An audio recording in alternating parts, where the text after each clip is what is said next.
ओही की बकरी गैर सजी खड़ी है, ओही की बकरी गैर सजी खड़ी है।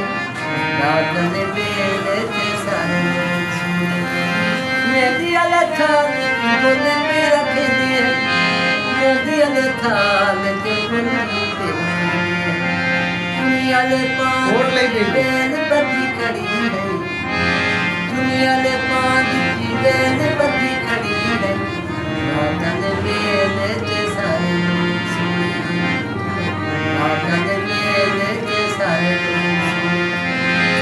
अनसता हाल सुना हाल कहूँ अखा, अनसता हाल सुना हाल कहूँ अखा।